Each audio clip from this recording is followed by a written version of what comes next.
하나입니다. 우리가 복음, 즉 예수 그리스도를 믿고 살아갈 때에 사실 우리가 다 다른 인생을 살아오잖아요.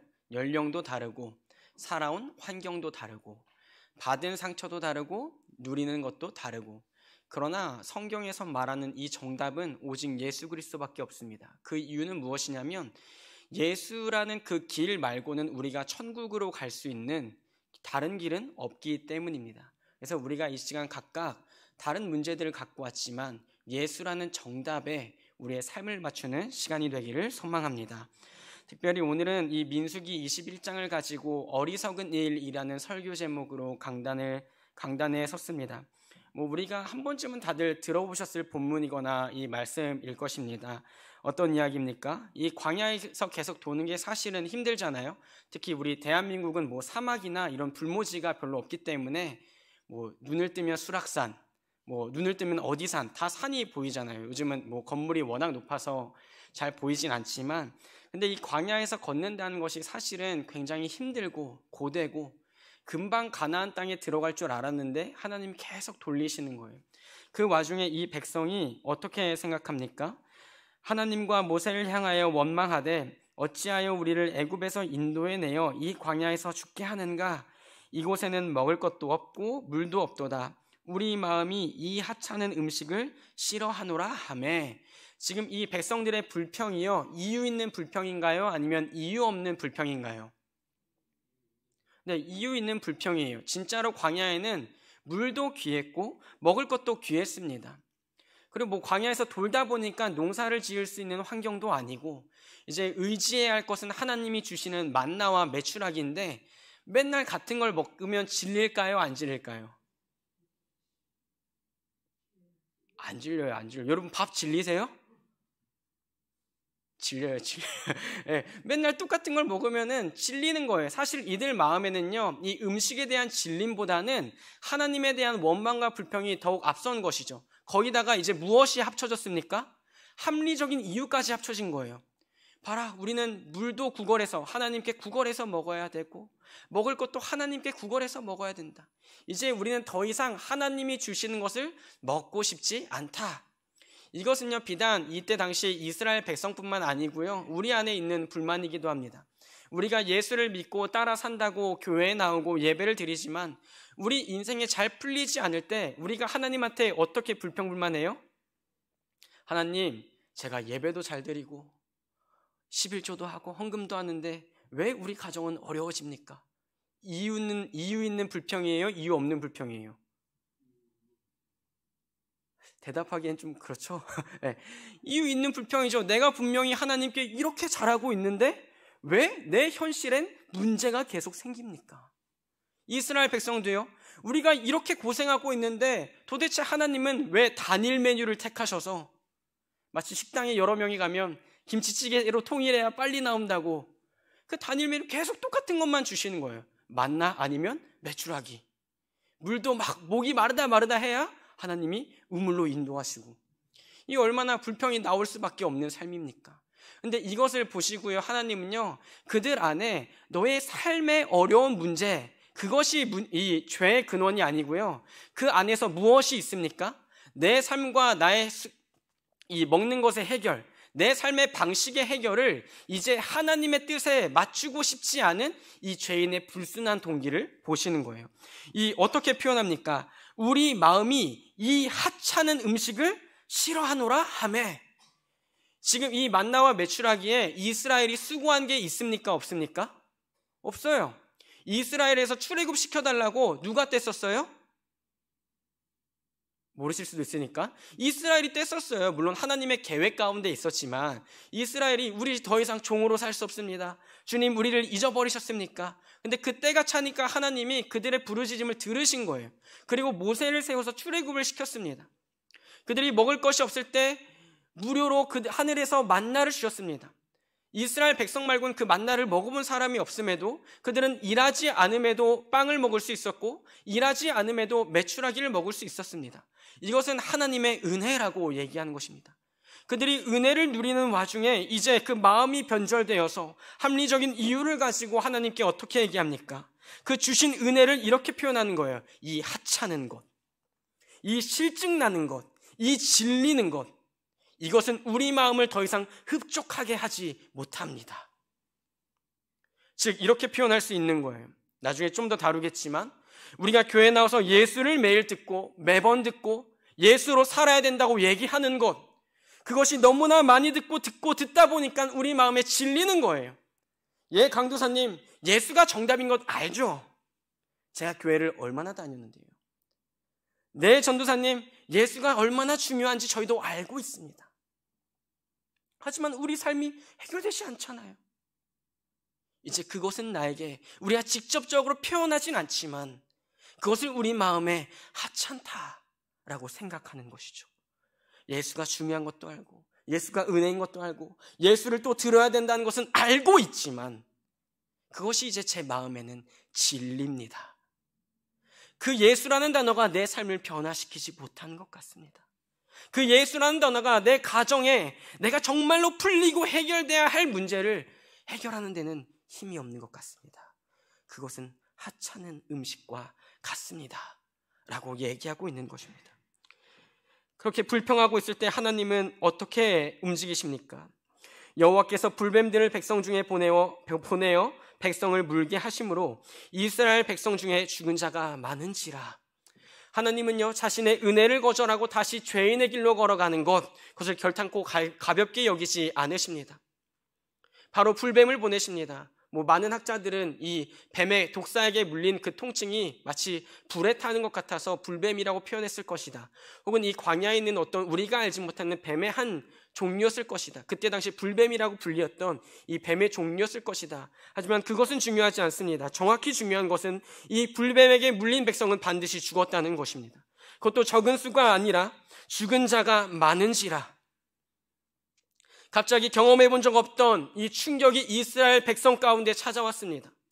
그들의 하나님의 은혜를 하찮다라고 얘기한 순간 하나님은 그들에게 불뱀을 보내셔서 죄인의 말로가 얼마나 끔찍하고 죄인의 말로가 얼마나 그 불평했던 그 결과가 얼마나 끔찍한지를 이스라엘에게 체험적으로 보여주신 것입니다. 이스라엘 백성 중에 불뱀에 물려서 많은 사람이 죽자 백성이 다시 모세에게 찾아옵니다. 이렇게 말합니다. 우리가 여호와와 당신을 향하여 원망함으로 범죄하였사오니. 어떻게 얘기합니까? 그들의 수많은 사람이 죽고 나서야 그들이 여호와 앞에 아차 하는 실수를 찾아내게 됩니다. 우리 인생에서 우리는 죄인이기 때문에, 태어날 때부터 죄인이기 때문에 우리는 죄를 가지고 살아갑니다. 그리고 어떻게 보면 이 죄를 따라 살아간다는 것은 우리 인생에서 자연스럽기도 합니다.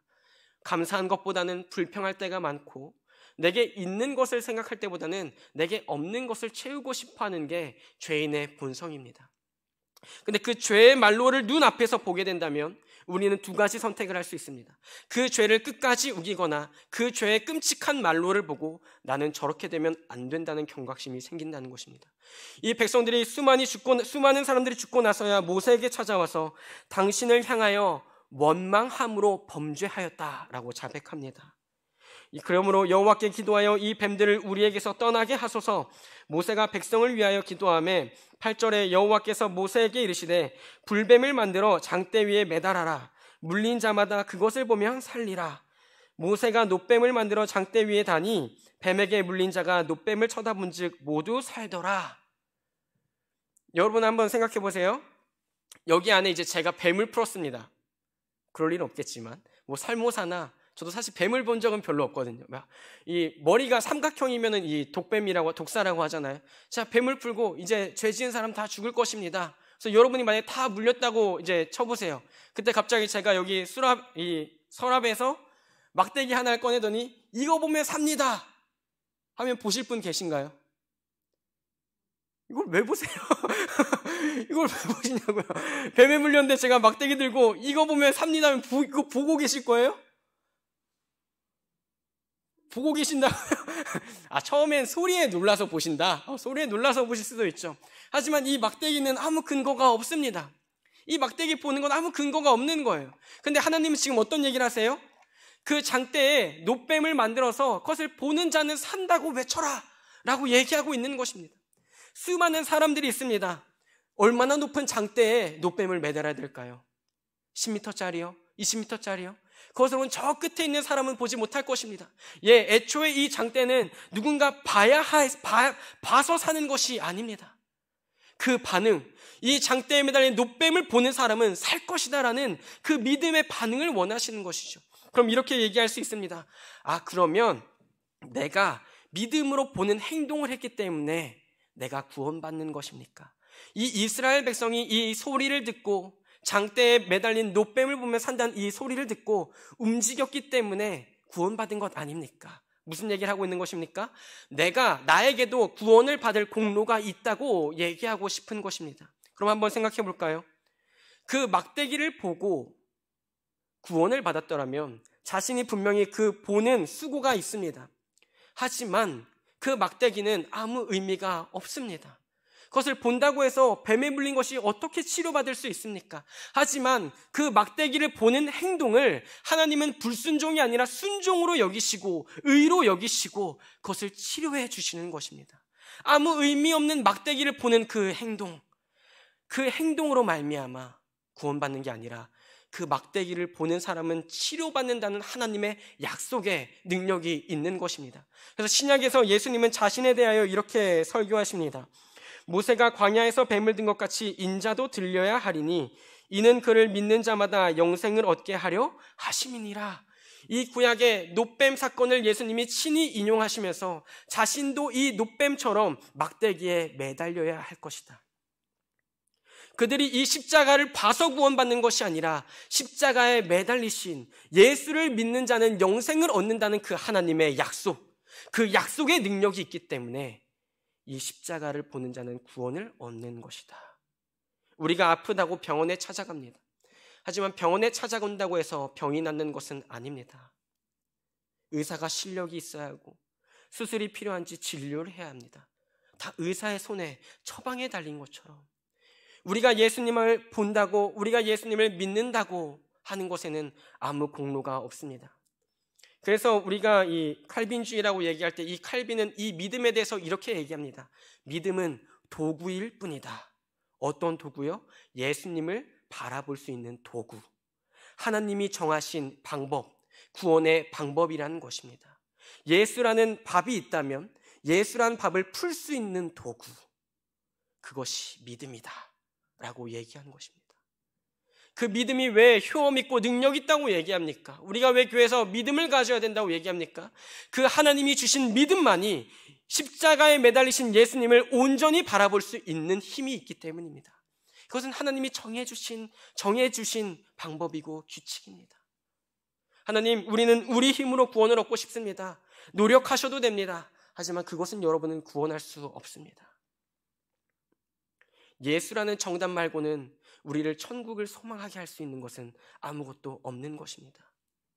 다시 본문으로 돌아가서 이제 모세가 막대기에 노뱀을 매달고 높이 치켜 올려드렸습니다.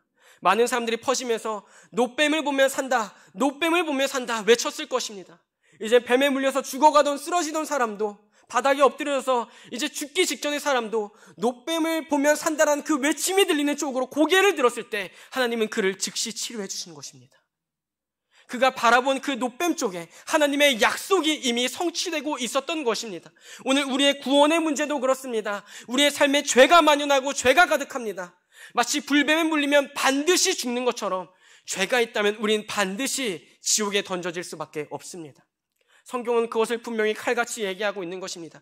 그 죄의 문제를 하나님은 다시 신약에 와서, 아니 예수님은 친히 얘기하십니다. 나를 보는 자는 살 것이다.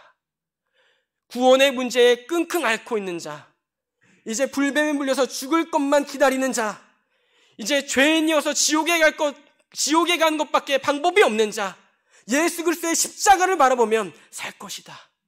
그것이 복음인 것입니다. 그래서 교회는 진리더라도 예수가 선포되어야 됩니다. 유일한 진리이기 때문입니다. 유일한 소망이기 때문입니다. 유일한 길이기 때문입니다. 우리가 오늘 다시 믿음을 간구해야 할 것은 무엇입니까? 주님, 우리는 마치 우리 죄, 사탄이 불뱀처럼 우리 안에 끊임없이 나오는 원망과 불평으로 하나님 앞에 하나님이 주시는 은혜와 그 힘을 하찮다라고 얘기하며 살아왔습니다. 그것이 우리를 죽여갑니다. 그것이 우리를 천국을 소망하게 하는 것이 아니라 우리가 얼마나 지옥 백성인지를 증명하고 있습니다.